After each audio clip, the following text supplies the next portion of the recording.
Hello everyone, so this is Shruti Ahuja and in this video we are going to talk about renal physiology. So in this series I am going to do a quick revision and you will also get an idea that how do we need to revise and how do we need to make the tricks of some values of some data like in the chapter ourselves. Okay, so let's start. So you need to do it like an active recall. So this is not a primary source of learning the chapters.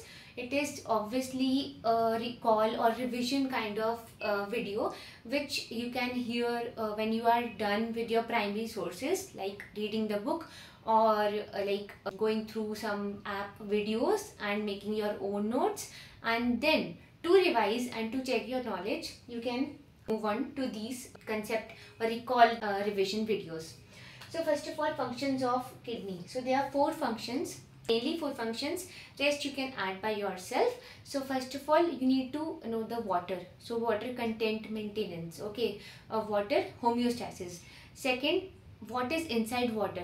Acid base balance. Third, electrolytes are there. So electrolyte composition we can see. Fourth is the pressure of the water or the blood, so blood pressure. So four functions of kidney. Functional unit, we all know it is nephron, and how many nephrons are there in kidney?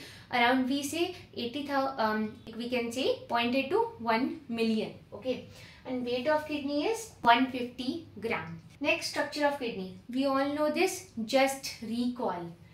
Pause the video and just recall and check the answer afterwards. So it is the efferent arteriole, then glomerulus, then Bowman's capsule, PCT, then loop of Henle, the thick descending, the thin descending, the we can say thin part of ascending and thick part of ascending, and DCT, and then we are having the collecting duct. So this area in which we are having these parts, this is called the cortex, and below part is in which we are having the loop of Henle, and part of collecting duct is we are having this is called medulla, right? So parts of a nephron. So parts of a nephron, we can first of all see which epithelium is where. So what are the thin parts? So glomerulus is thin, and thin descending limb of loop of Henle, I can say it is thin, right? So we are having simple squamous in these two places, and rest places I am having cuboidal epithelium. I hope you can correlate with it. But here in PCT, I have to absorb more things. So I am having brush border along with cuboidal epithelium. Next function. So glomerulus, we all know it is filtration. But how much filtration? 180 liter per day. Next, PCT is like PCT, proximal convoluted tubule. When for example, you are receiving some coffees from someone and you will try to collect as much as you can if you are given a chance. So just like at example, PCT absorb as much things as it can. So 2/3 of water and sodium chloride and 100% of glucose and amino acids is absorbed in PCT. Next comes descending limb of loop of Henle, that is thin part, okay. So if it is thin, water can cross easily, right? So if water can cross easily, then I can understand what cannot cross.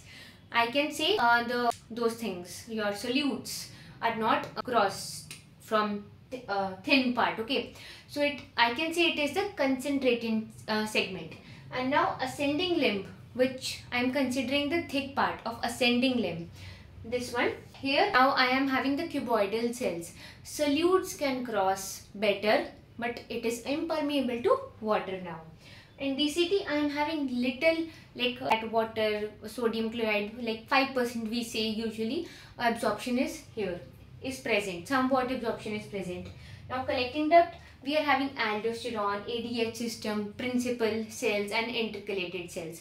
Aldosterone will promote that potassium and electrolytes absorption, and ADH will promote that aquaporin system, water reabsorption, right? Next we come to the types of nephron.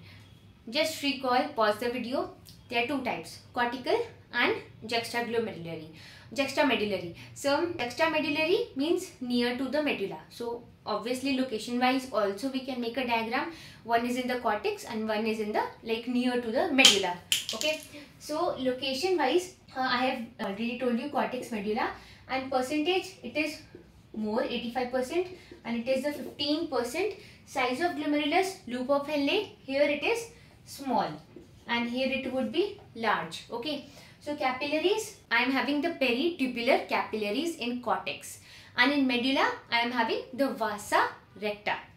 So in peritubular capillaries, here it is basically excretion of the waste products in the urine, and in vasa recta I know there is counter current mechanism, right? Main function we can say. So now renal circulation. In renal circulation, I have a very super and nice trick for you, that it is 1.2 to 1.3 liter blood per minute, right? Next is how much percentage of cardiac output. So 1.2 to 1.3, 2 into 2, 3. You can write 23% of percent of cardiac output. Next, dash ml per 100 gram per minute oxygen consumption. So it is 6 ml. Okay, and this is the second highest as compared to the oxygen consumption of heart. Next, arteriovenous oxygen difference. So it is 14 ml per liter of blood. PO2 of cortex and medulla, it should be different. I will tell you the reason. So 50 and here it is 50 mm Hg as it is partial pressure. Next, renal cortical blood flow and renal medullary blood flow, outer medulla and inner medulla. In renal cortex we are having is 5, here it is 2.5 and here it is 0.5. Okay, so I am seeing that I am having more blood flow in the cortex. So obviously more blood flow, more oxygen, so more partial pressure of oxygen in the cortex. Next, glomerular capillary pressure. So it is 60 mmHg here in kidneys. So it is a high pressure system, because as when we compare to other capillaries of the body, it is usually 30, right? But in peritubular capillaries it is 8.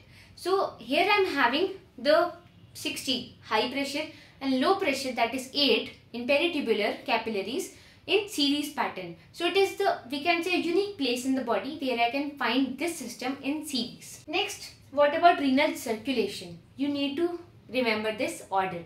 So first of all, I am having the aorta. If you have studied anatomy, aorta, then renal artery, then I am having segmental artery, then I am having then arcuate, interlobular, then I will go to the glomerulus now. Efferent arteriole, then glomerular capillary network, then efferent arteriole, vein, then I will go back to renal, the segmental and renal vein. Okay.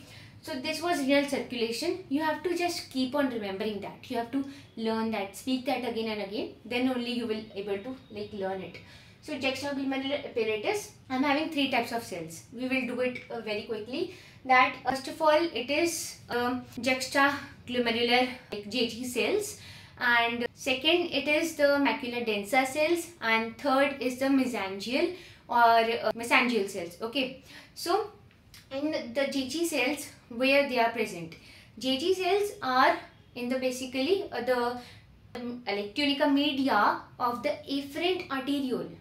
Okay, if it is in the arteriole, so what will be it responsible for? When there is hypotension or hypoperfusion, when less oxygen, or we can say less blood supply is there to the kidney, it can sense that, and it is also connected to sympathetic system. So when these things are happening, so it can form vasoconstriction and support the system, right? So I hope you can remember the function, right? Next is macula densa. These cells are present in the where there is junction of the DCT and the thick ascending limb of loop of Henle. So that location we are having the macula densa cells, that are basically chemoreceptor types of cells. So they are responsible, they sense the sodium load which is passing through the urine, and they will sense how much supply, perfusion of kidney is there through that, and they will send a feedback mechanism, that is the tubuloglomerular feedback, right? And at last I am having the mesangial cells.